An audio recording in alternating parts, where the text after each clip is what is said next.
Hi, welcome to Holly's Dreadful Colors. I do not have my assistants today. I'm kind of doing some late night work, so I'm just going to get started. So right now I am creating a blended wool lock. They look like this. Get you in the image. So I'm going to show you how I do this. One of the reasons I like doing this is because you can find natural wool that is undyed. This is an undyed wool right here, this blue. This is Icelandic. It has a mix of colors and is multi-dimensional, kind of like regular hair.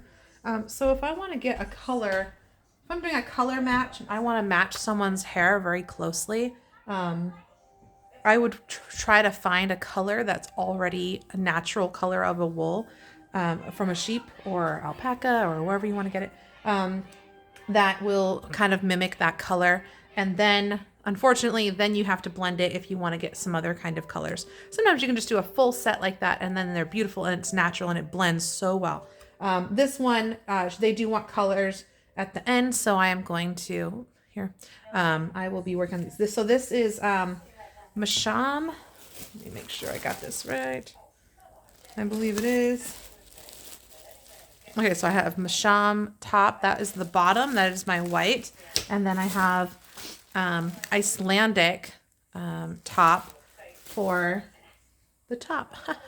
Okay, so I'm going to show you how I'm going to blend this, okay? Let's see here. I will do a video on the way that we blend. This is very similar to how you would blend a loose end, okay? So right now I'm going to show you that, and then I will do another video where I specifically show that, but this will give you a good sense of how I would do that, okay? So let me move this so I can... Oh my God. Okay. Here we go. All right. So I've already separated some sections. I'm going to kind of just show you how I would go about doing this. Let's see here. As usual, I want to find kind of where this is going to part. I'm going to make 4 sections here.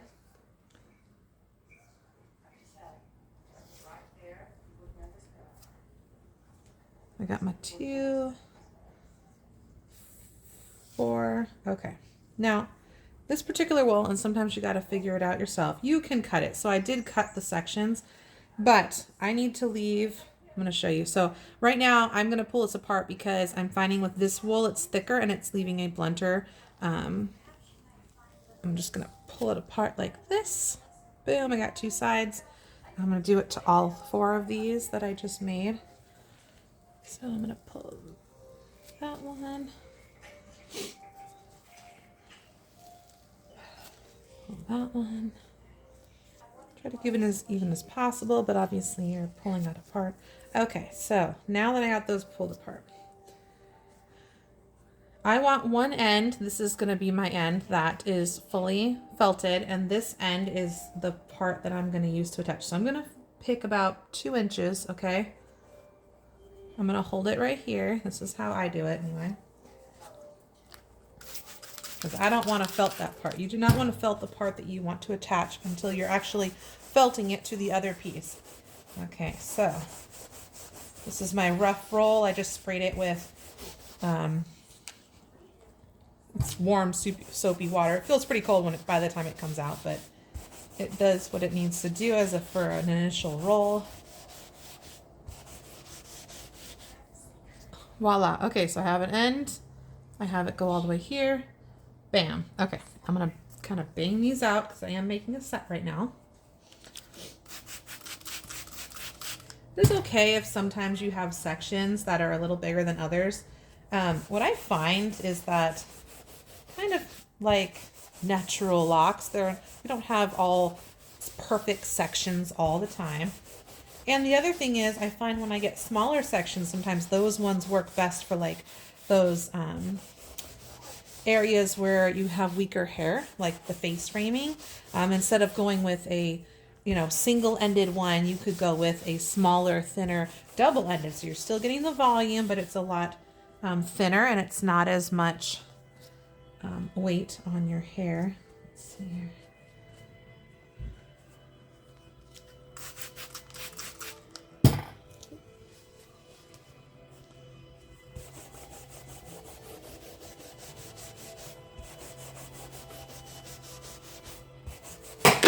Ooh, just dropped my water bottle.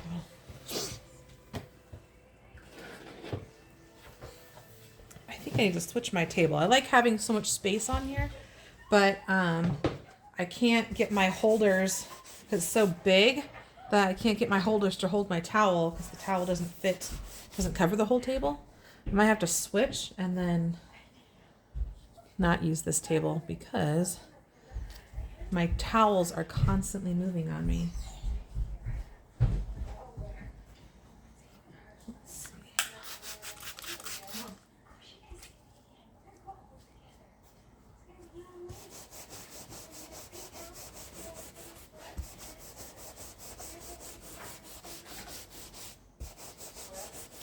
Watching some good old Practical Magic while I do this tonight. Sometimes you just gotta put on a good movie or show while you do this. Okay, I don't want to go too long here.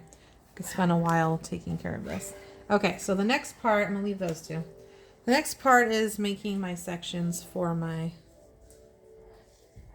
other part. So again, I'm gonna section these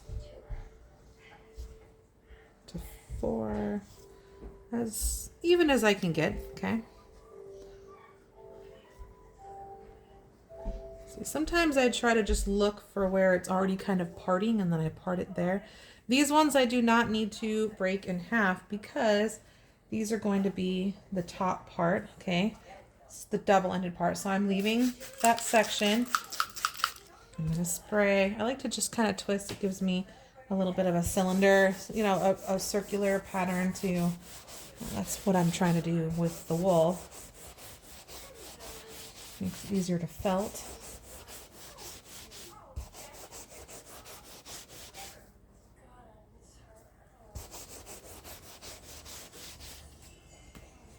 I want to make sure that I don't felt the other end. So keep that kind of, what I do is I kind of use this end part as my guide. I leave the part that I don't want to felt kind of on that part of the guide. Just kind of spins off the side here.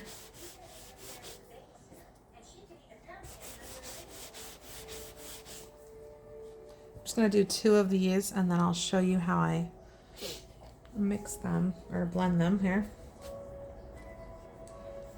I find if I start in the middle like I do when I make double-ended ones, I will forget and do the whole end. So it's always good to like leave the end here so I make sure I don't end up felting that part because I make a lot of these and I get distracted sometimes. I'm getting in the mode of things and I will felt an end that I'm trying to keep unfelted so I can blend it. Happens when I do my Lex ends too. Again, I'm going to keep this part off.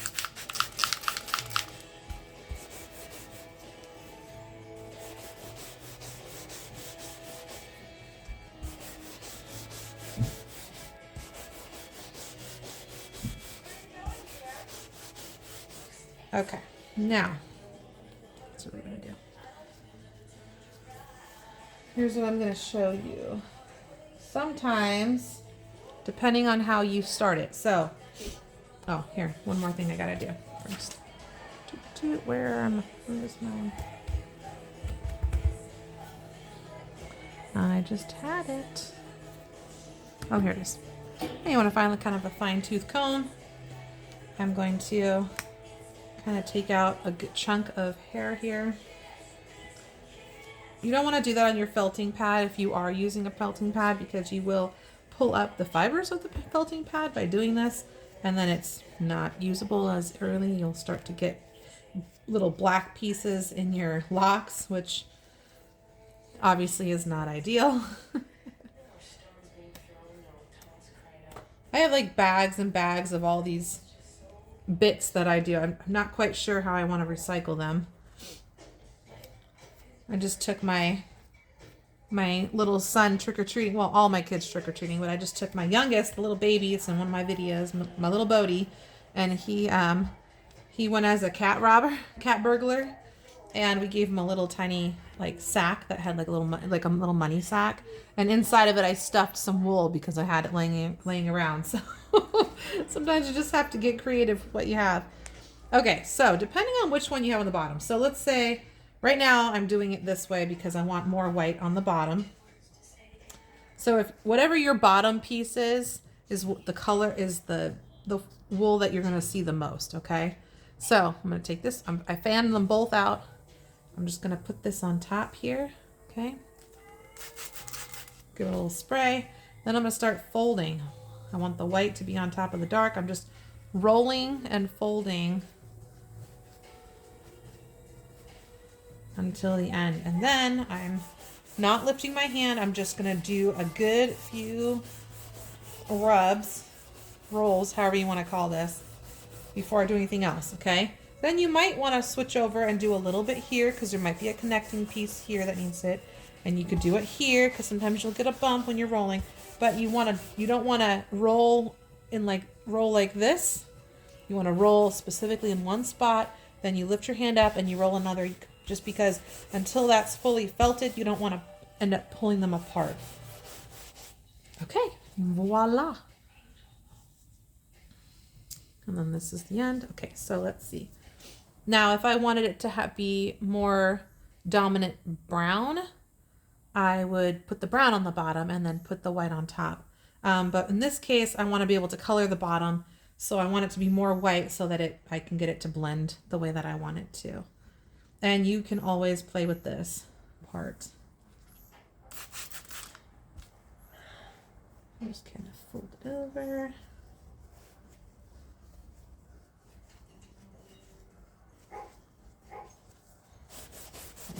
Rub. We're rubbing with a lot of pressure. I want this to felt. I'm felting two fibers together. This is the important part. If they are fully felted, they will not come apart.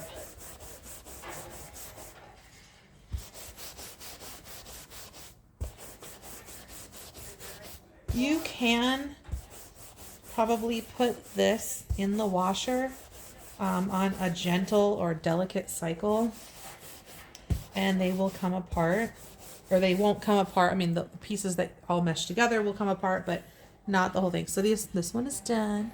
But I don't tend to do that when I don't always use the washer. I do use that sometimes for certain things, like if I have bulk amounts of a particular kind of wool. But there's a lot of parts of doing the wash that you can't always control. Like I said, that is good for people that, really can't take the time to hand roll or have, issues with their wrists or anything like that. And again, there's probably makers that will do stuff in bulk if you're making a lot or if you have to make it fast. There's definitely some benefits, but it's not the same as doing it yourself and having the control of your wool and what you're doing. You gauge it, see what works for you. Either way, this whole, connecting part is tedious, but I personally will not be putting these through the washer. I want to have a control over what's happening to it. I don't want it to, especially since it's for a client and it's not an experimental piece, I do not want them to come undone as I'm pulling them apart.